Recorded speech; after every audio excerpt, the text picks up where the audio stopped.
Bienvenido al podcast del Taber Cojutepeque. Continuamos con el estudio del Evangelio según San Juan. Episodio 3, Características del discipulado, Juan capítulo 1, versículos del 35 al 42, con el pastor Michael Velázquez. Características del discipulado. Lo primero que hay que tener en cuenta ante la lectura del Evangelio, en el capítulo 1, verso 35 en adelante, es que Jesús, ya el narrador, el redactor de Juan, nos dio prácticamente 2 días. Dice que en el primer día, en los versos 19 al 28, le llegó a preguntar un grupo de religiosos para preguntarle quién era él. Entonces, eso sucede en el primer día.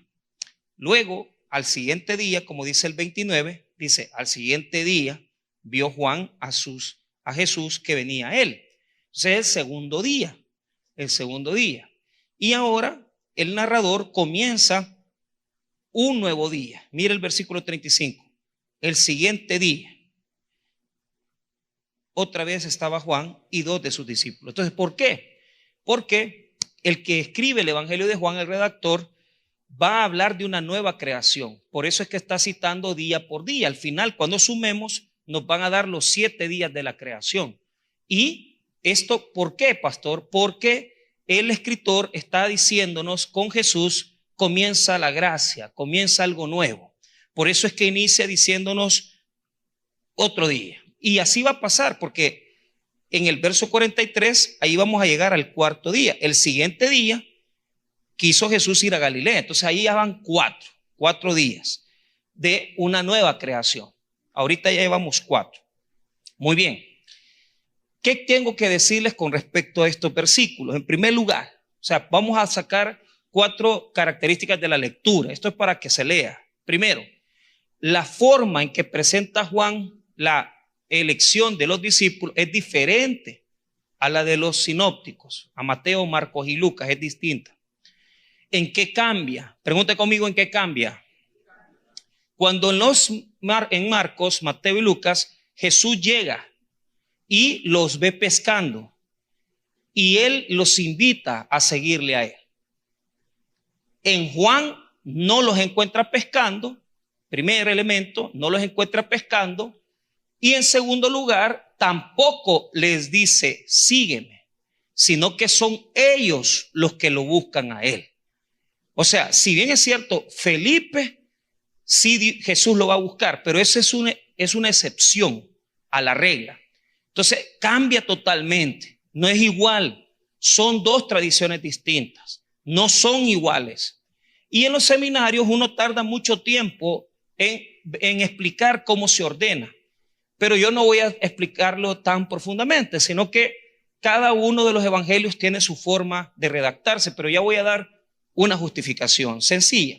Solo vea Marcos capítulo 1, retroceda y veamos el evangelio sinóptico de Marcos para ver cómo lo presenta Marcos.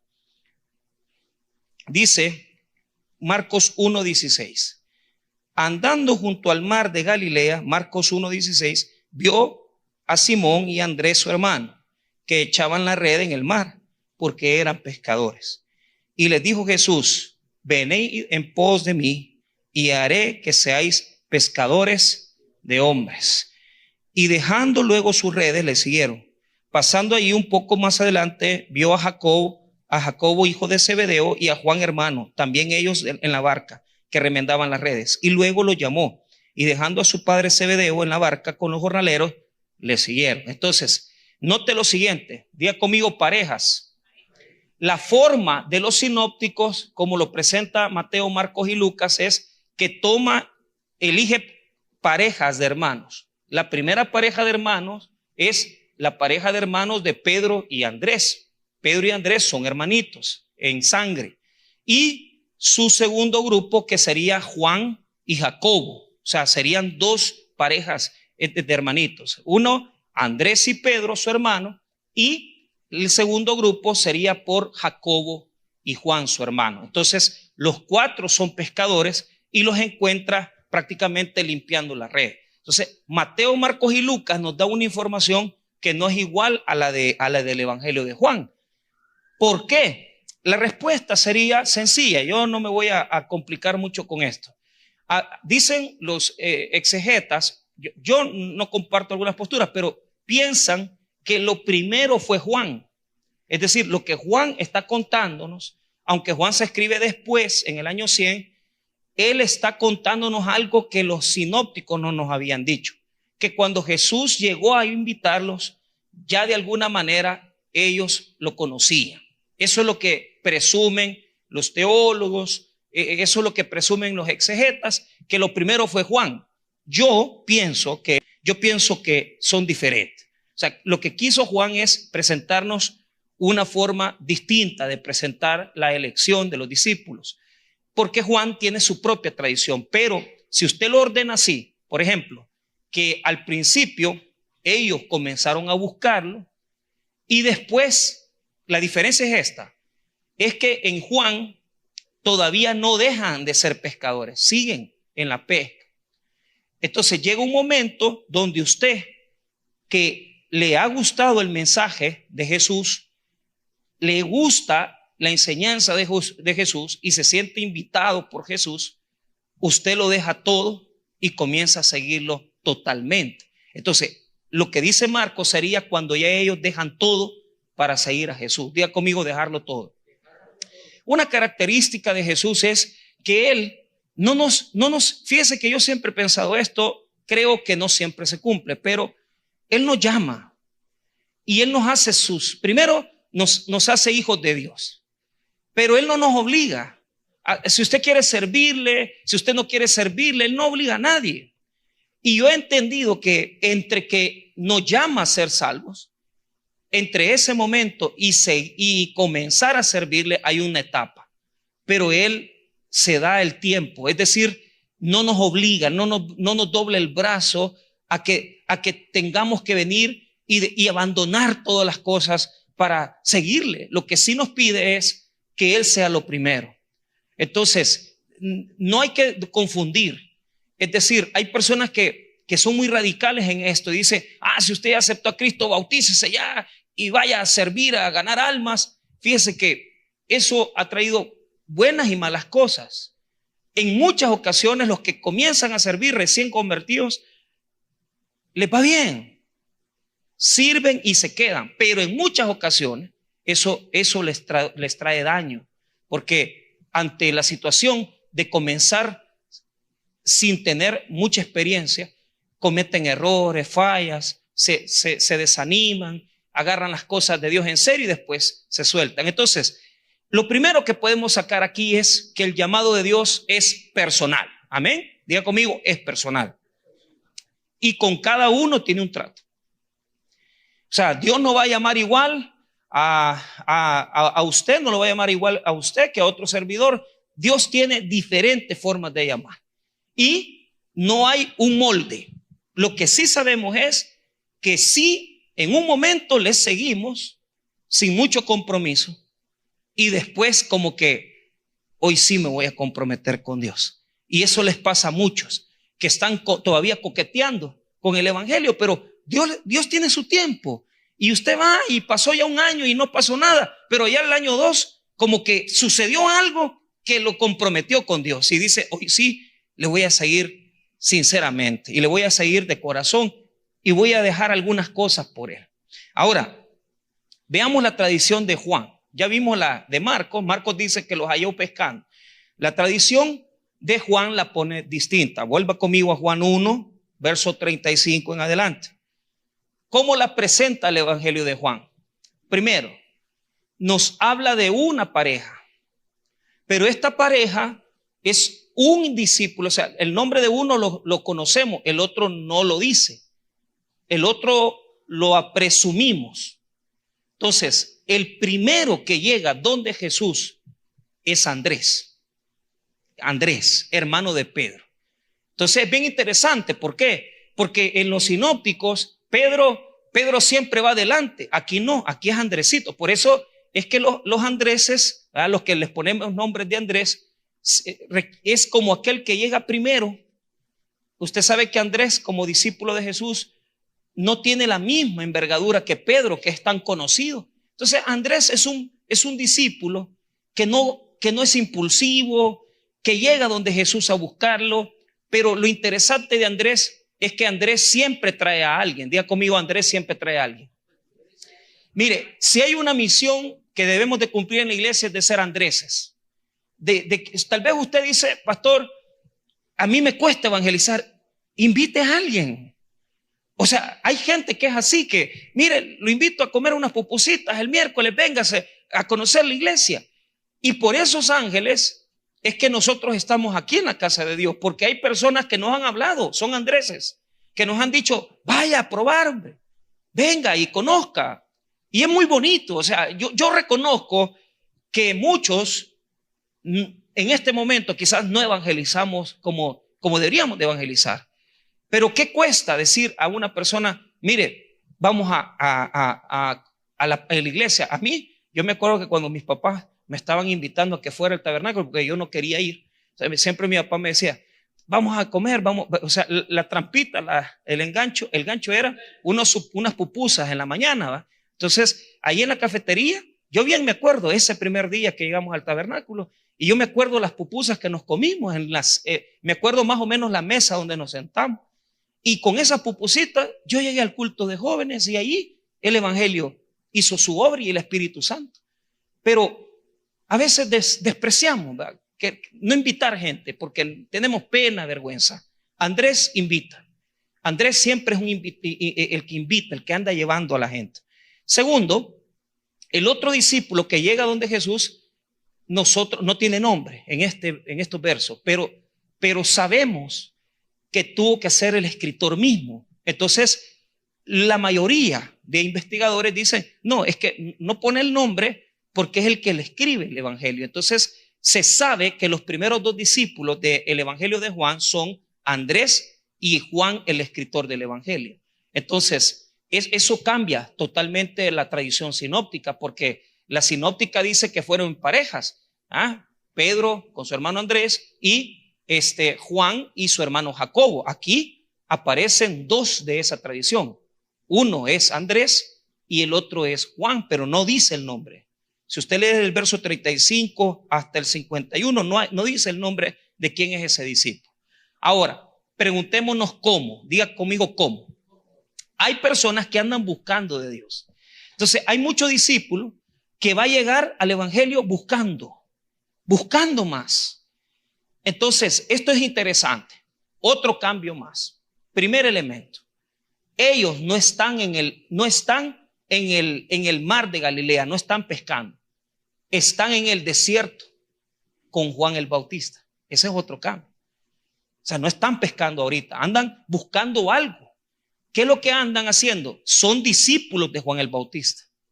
Tanto Andrés como Juan, el escritor del evangelio, son discípulos. Ellos están siguiendo la enseñanza de Juan el Bautista y Juan el Bautista les va a invitar a seguir a Jesús. Esto es bien interesante. ¿Por qué? Porque nosotros siempre andamos como, no, es que en esta iglesia se siente, en la otra iglesia no se siente. No, es que nosotros estamos siguiendo a Jesús. Tenemos que ser como Juan el Bautista, invitar a la gente que sigan a Jesús, no que nos sigan a nosotros, no que sigan una doctrina, no que sigan una denominación, sino que sigan a Jesús. Ese es el deseo de Dios, que invitemos a otros a seguir a Jesús. Entonces, están en el desierto y andan buscando algo, no están pescando. Es bien interesante cómo cambia.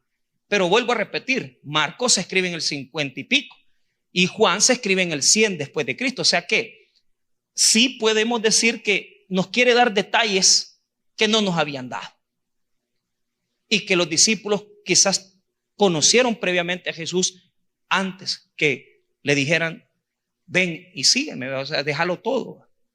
Ahora, veamos los versos. Primero, 35 y 36, ahí está el llamado de Juan el Bautista. El siguiente día, otra vez estaba Juan y dos de sus discípulos. Y mirando a Jesús que andaba por ahí, dijo, he aquí el Cordero de Dios.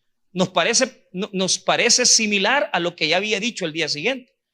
Porque ese día Jesús venía, se acercaba a Juan y Juan dijo, he ahí el Cordero de Dios que quita el pecado.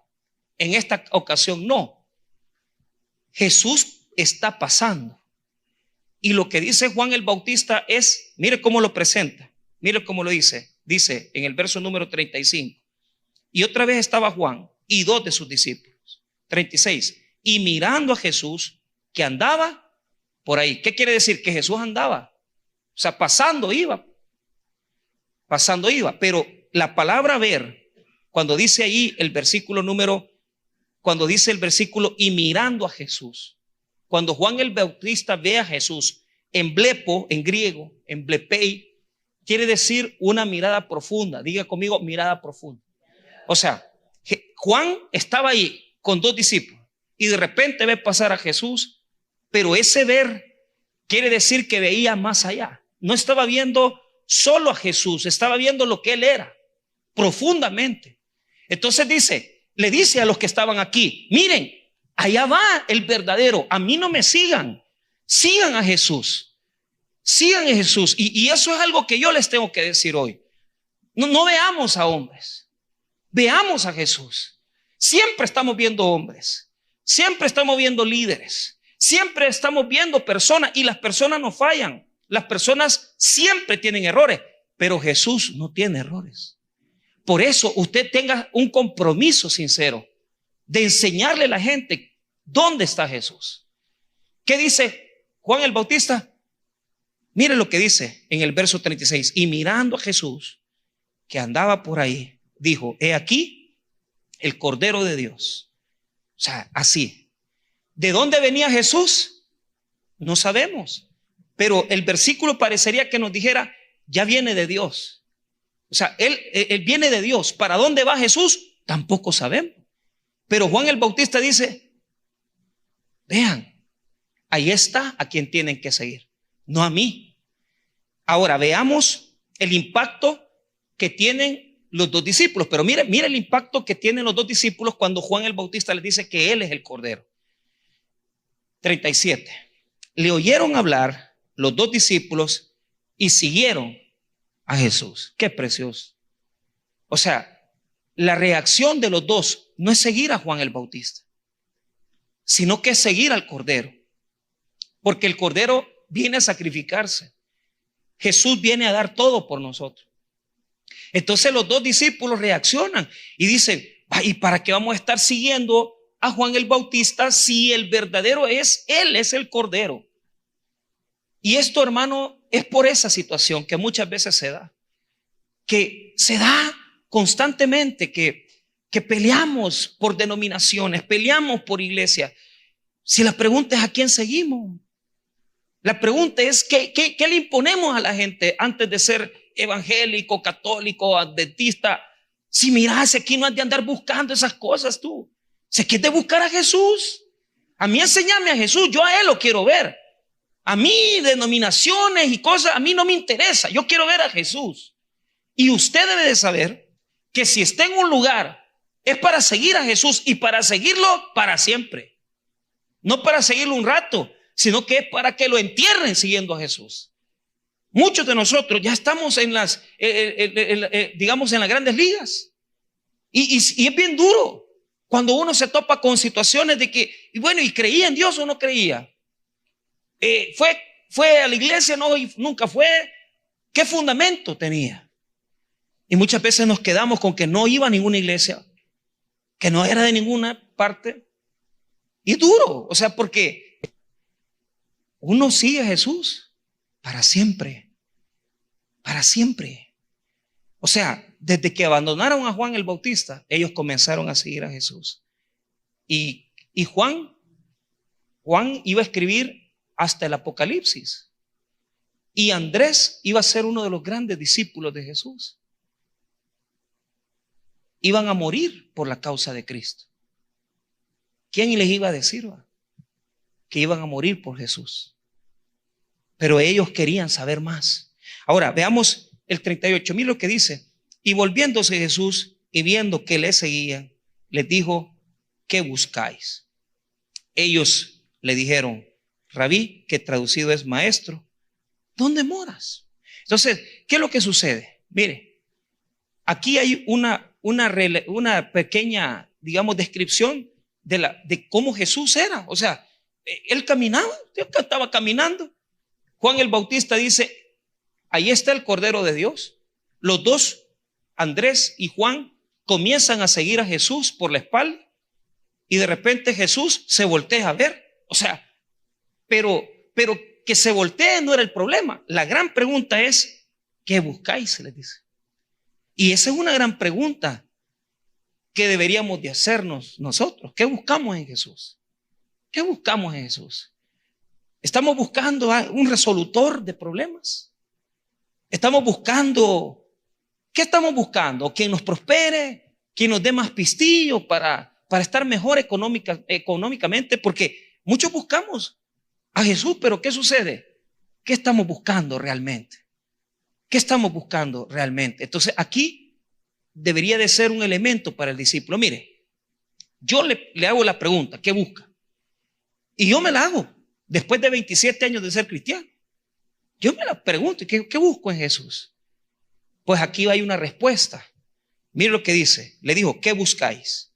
Ellos le dijeron, Rabí, que traducido es maestro. ¿Dónde mora? Bien interesante, porque Jesús les va a responder con otra condición. Mire lo que dice el versículo número 39. Les dijo, venid y ved.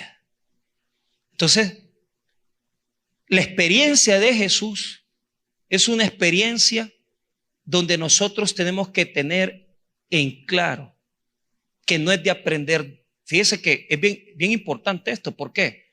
Porque nosotros desde el principio le decimos a la gente, se tiene que aprender tantas cosas. Tiene que venir y aprenderse hasta los mandamientos, les enseñamos. ¿Y qué les dijo Jesús? Venid y ved. O sea, la experiencia de acercarse a Jesús no tiene que ver con cumplir, porque en el catolicismo usted tiene que respetar, ¿verdad? Y tienen que darle a usted la primera comunión, la confirmación y darle también, ¿verdad? Toda la catequesis, ¿verdad? Mire, usted puede poner en una iglesia a una persona, darle las doctrinas, darle la catequesis y sigue siendo el mismo diablo. Porque eso no cambia. La experiencia de Jesús es eso, es una experiencia de vida. Aprendí a vivir como yo vivo. Eso es lo que Jesús dice. Aprendí a vivir como yo soy. Le dicen maestro, diga conmigo maestro. Cualquiera diría que les va a poner una pizarra y les va a decir, vaya, hoy se van a aprender la ley de Moisés. Nada. ¿Con qué les predicó Jesús? Con su vida. Y esto nos confronta. ¿Por qué razón? Nos confronta porque hoy en día pensamos que ser cristiano es tener conocimiento. Y tener conocimiento no hace un cristiano. Lo que hace un cristiano es ser una persona con un corazón quebrantado y arrepentido, que reconozca su miseria, que reconozca sus fallas y que quiera ser mejor, porque de aquí en adelante va a caminar como Jesús caminó, vas a caminar como Jesús vivió, vas a comer como Jesús comió, vas a pensar como Jesús pensó. Lo demás, libros, teoría, es teoría. No te van a sacar del hospital, no te van a sacar de una deuda. Lo que te va a sacar de la calamidad es vivir como Jesús vivió. Y si Jesús dice, perdona, perdona. Y si Jesús dice, sé humilde, sé humilde. Y si Jesús en él vemos mansedumbre, tenemos que aprender a ser mansos. O sea, no nos invita, en primer lugar, a tener ese montón de conocimiento. Es una vida de ejemplo. Y esto nos sirve, ¿por qué? Porque yo les quiero decir que meterse en laicos es una gran cosa para la vida de creyente, porque nos da las herramientas. Pero hay que ser honesto y sincero. Hay que ser bien honesto. El conocimiento muchas veces envanece y nos llena de orgullo, porque lo que a Dios le agrada es otra cosa. ¿Y qué es lo que a Jesús le agrada? Que tengamos humildad en nuestros corazones y que aprendamos a vivir como Jesús vivió. No somos así. No somos así. Y pasa muchas veces que aprendemos grandes cosas, pero en la vida práctica no tenemos, pero ni tan siquiera una sombra de lo que Jesús es en nuestra vida. O sea, una sombra, una pequeña sombra de las huellas que deja Jesús en la vida de alguien. Y no se refiere al pecado, no, se refiere al amor con la que Jesús vivió, en la pasión con la que Jesús vivió, el perdón con el que Jesús perdonó. Son rasgos que no se ven en la iglesia y no se ven en los discípulos de Jesús hoy en día. Entonces, el discipulado nos enseña, sí, hay que aprender lecciones, pero lo más elemental es lo que Jesús dijo: venid y ved. Diga conmigo: venid y ved. Fíjese que venir en griego, en la connotación que da es aferrarse y apegarse a Jesús. O sea, estar con Él, ver su vida, ver cómo Él vive, ver cómo Él piensa, ver cómo Él razona, ver cómo Él camina, ver las obras de Jesús en milagros, sanidades, en acciones de bien. O sea, el que venga y vea tiene que adaptarse a estar siempre siendo como Jesús es. Ahora, vea lo que pasó. Cuando Jesús voltea y le dice: va, venid y ve, les dice. Miren lo que dice: fueron y vieron donde moraba y se quedaron con él aquel día, porque era como la hora 10, eran como las 4 de la tarde. Ya estaba atardeciendo. Diga conmigo: el atardecer. Fíjense que el atardecer de una vida, para mí, Jesús lo que hace es, a mí me agarró joven. Tengo la bendición de haber recibido a Jesús a los 17 años. Pero no me quedó tiempo para decir, o sea, no les puedo decir que yo fui un hombre malo, que fui un joven perverso. O sea, hice mis cosas, pequé, tomé, fumé, bailé, hice cosas que no fueron terribles quizás. Quizás he sido más malo siendo cristiano. Pero ese es el problema.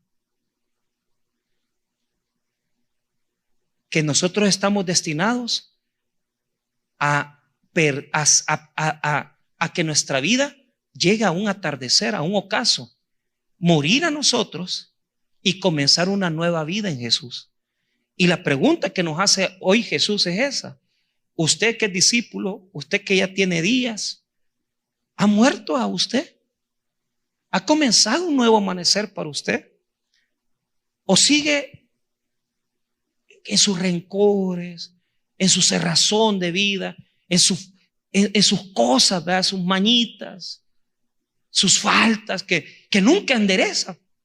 Entonces, el texto es como conmovedor porque nos dice: se fueron, se quedaron con él, toda la noche se quedaron. ¿Y qué fue lo que vieron? Es interesante. ¿Por qué? Fueron donde moraba. Entonces, la palabra morar tiene dos connotaciones. O sea, fueron a un lugar físico con Jesús, pero les hago una pregunta. Ustedes que ya vienen 3 clases conmigo en este evangelio, ¿dónde mora Jesús? ¿Dónde está morando Jesús? ¿Qué es lo que dice Juan 1:1? ¿Qué nos dice? Ajá, correcto. ¿Dónde mora Jesús entonces? ¿De quién? Del Padre. Siempre está con el Padre.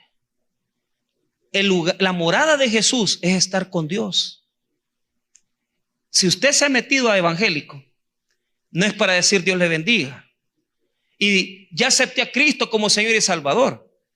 Si usted ha venido al evangelio, es para conocer dónde está Jesús y conocer el lugar de Dios y conocer el corazón de Dios.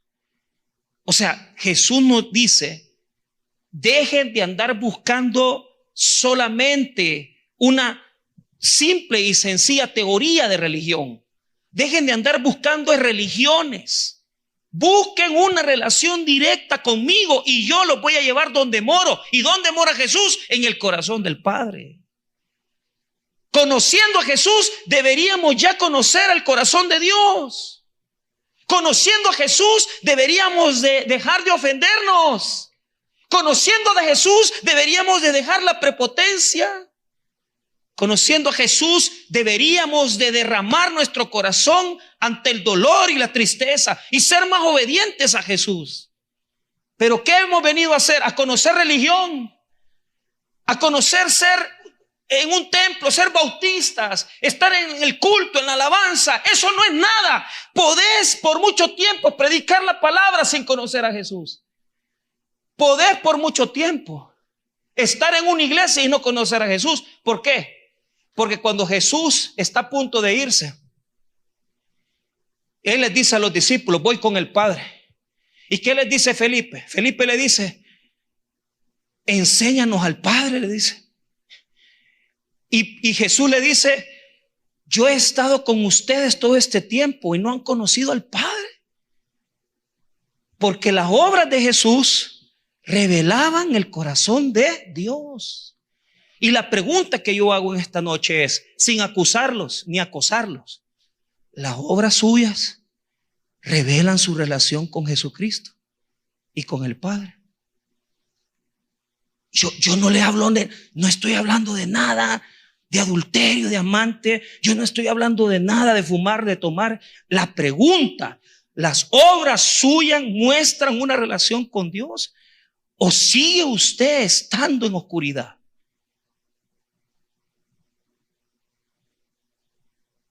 Es que es tan fácil engañarnos. Porque fíjese que por mucho tiempo yo fui bien bautista, pues. Entonces los bautistas no aplauden. Y el pastor Toby Jr., mi jefe, se enojaba porque como yo trabajaba con ellos, entonces nosotros los pastores nos sentábamos adelante y el pastor predicando. El pastor estaba siempre en la oficina, pero de repente cuando era hora de aplaudir las alabanzas o aplaudir el culto, no es que no aplaudía, estaba bravo. O sea, el espíritu que había en mí era un espíritu religioso que me hacía ser más obediente a la religión y a la doctrina. Y mire, le voy a contar. El pastor me regañaba y decía: Michael, a ver qué se cree, no aplaude, porque él también queriéndome obligar, pero yo nunca me dejé. Al final me terminaron echando, pues. O sea, y al final terminé afuera. ¿Sabe dónde aprendí a aplaudir?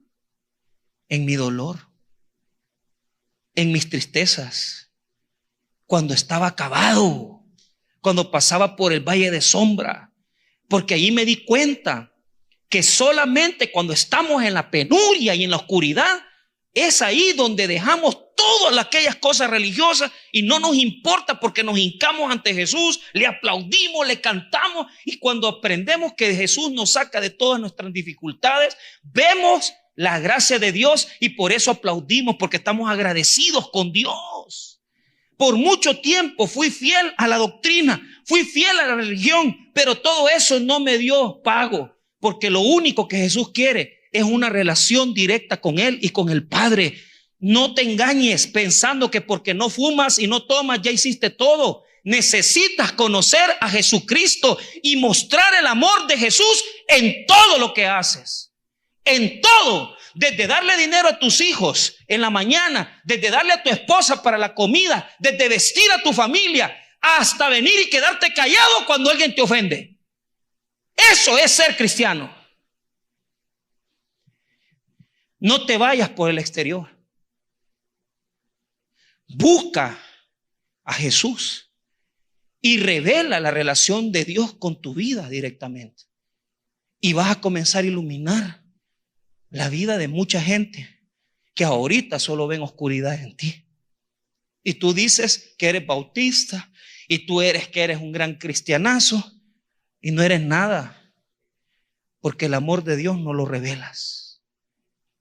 Esto nos confronta Porque el ser discípulo no es aprenderse 20 lecciones. Y se los digo yo, que tengo más de, imagínense cuánto tengo de estudiar teología. Y la teología, hermano, la teología más me llenó mi corazón de soberbia y de hielo, de frialdad. Pero yo he aprendido que en una vida lo que importa no es lo que aprendemos de memoria y repetimos como perico. Lo que importa en la vida es que demuestres con tus acciones que la luz de Jesucristo ha venido a nacer en tu corazón. Y esas acciones tienen que ser de amor, de lealtad, ser fieles a la gente, no traicioneros, ni andar metiéndole el puñal a la gente por la espalda. Eso no es amor de Dios. Tenemos que comenzar a encontrar las obras de Jesús. Diga conmigo, las obras. Antes de meterse doctrina, vea las obras de Jesús, porque las obras de Jesús revelan al Padre. Y Jesús revela el corazón del Padre.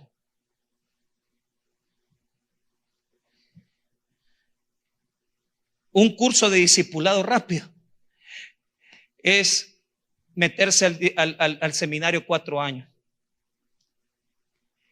Pero yo que les doy clases a los estudiantes, les digo, pasen los 4 años.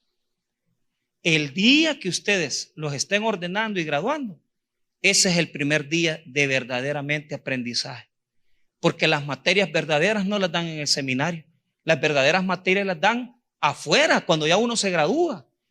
Que tiene que perdonar a la gente, que tiene que ser humilde, que uno pasa en el seminario aguantando hambre y a veces no lleva ni solo para ida y venida, y tenés que esperar que alguien le toque a Dios el corazón para que te dé un pedacito de pan dulce con café. Esas materias no las dan en el seminario. Humildad. No la dan en el seminario. Otra materia que no dan en el seminario es amor. Esa materia uno la aprende. ¿Cómo? Perdonando. Siendo traicionado. Otra materia que no dan en el seminario, la acabazón. ¿Cómo vivir en acabazón? 1, 2 y 3. Comer tortilla con sal, medio metida con margarina. Y acabado, y comer cuando hay, pues, y cuando no hay, pues no se come. Ese es evangelio. Doctrina bíblica 1, doctrina bíblica 2, doctrina bíblica 3, misionología, evangelismo. La vida cristiana es la que te enseña. Aquí es donde te haces cristiano. Cuando pasás por las necesidades, cuando pasás por las circunstancias. Y no desacredito el estudio bíblico, al contrario. Lo que digo es que eso no hace cristianos verdaderos. Lo que hace cristianos verdaderos es vivir como Jesús vivió. Así de fácil. Así de fácil. Fueron invitados los dos a estar una noche con Jesús. Y mire, diga conmigo el fuego. Cuando alguien pasa una noche con Jesús, que le enseña al Padre, yo siempre me pregunté, ¿y qué les habrá enseñado? Es que el versículo es profundo, porque el versículo no es que pasaron toda la noche y hablaron con él. No, el versículo es, si ves a Jesús, vas a conocer el corazón de Dios. Entonces, lo que vieron en Jesús fue algo tan profundo que Andrés al día siguiente salió emocionado, el fuego de Dios. Y eso deberíamos de tenerlo todos, una pasión, un deseo. Si ya vi a Jesús, tengo que ir a hablarle a otros de Jesús. Mira el 40. Andrés, hermano de Simón Pedro, era uno de los dos que habían oído a Juan y habían seguido a Jesús. Ahí nos dio el nombre de uno, del otro no nos lo da. Pero Andrés es hermano de Simón. Entonces Andrés sale el siguiente día temprano, emocionado, porque ha estado con Jesús. Hay que tener pasión. Los seminarios deben de tener más pasión. Las iglesias deben de tener más pasión. Salir al evangelismo, salir a evangelizar. Dejemos de ser una iglesia que engorda nada más mentalmente. Salgamos y practiquemos la fidelidad y el amor de Dios. Es tan duro. Es tan duro practicar el evangelio. Sí, es duro. Entonces Andrés sale el siguiente día y ¿qué es lo primero que hace? Va a buscar a su hermano Pedro. Mire el 41. Este halló primero a su hermano Simón y le dijo, hemos hallado al Mesías, que traducido es, ¿qué significa? El ungido, ya conmigo el ungido. Jesucristo está conformado por dos declaraciones. Jesús, que viene de Yeshua. Yeshua es Jehová salva o Yahvé salva. Y la segunda, Cristo, que es el ungido, el elegido, que es ungir, es poner aceite en la cabeza. Eso es todo. Cristo significa el ungido. Entonces, como el cristianismo fue desarrollándose, a Jesús se le llamó Jesucristo. Se unieron las dos en una sola declaración, Jesús Cristo. Pero ¿qué sucede?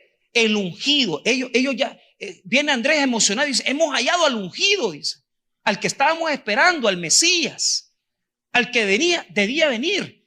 Y mira el 42, y le trajo a Jesús, y mirándole Jesús dijo, tú eres Simón, hijo de Jonás, tú eres llamado Cefas, que quiere decir Pedro. Cefas está en arameo, quiere decir piedra, y le dice, ya no te vas a llamar Simón, te vas a llamar Pedro, le dice. La visión profunda de Jesús, que ya sabe lo que va a hacer Pedro. Pedro, en este caso todavía es impulsivo. Pedro es una persona salida, es una persona que es prácticamente una persona que no tiene el carácter. Pero Jesús ya lo ve como que ya Dios lo transformó y le cambia el nombre y le dice, ya no te voy a llamar Simón, sino que piedra. Aquel impulsivo, inestable, que no conseguía nada en la vida, se vuelve piedra. Diga conmigo, piedra.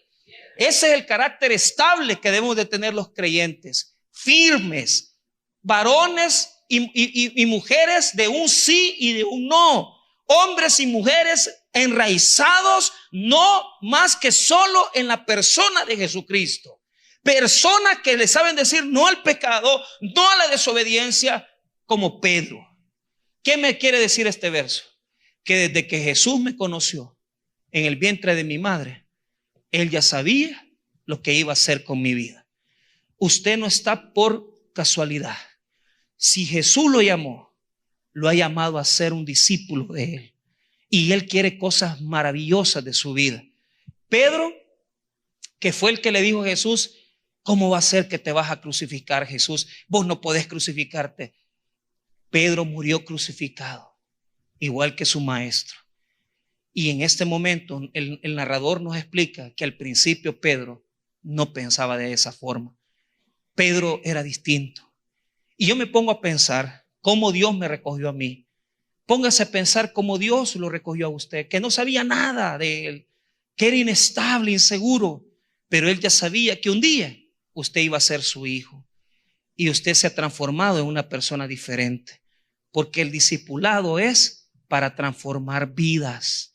El discipulado no sirve, hermano, para meterle información a la gente en la cabeza.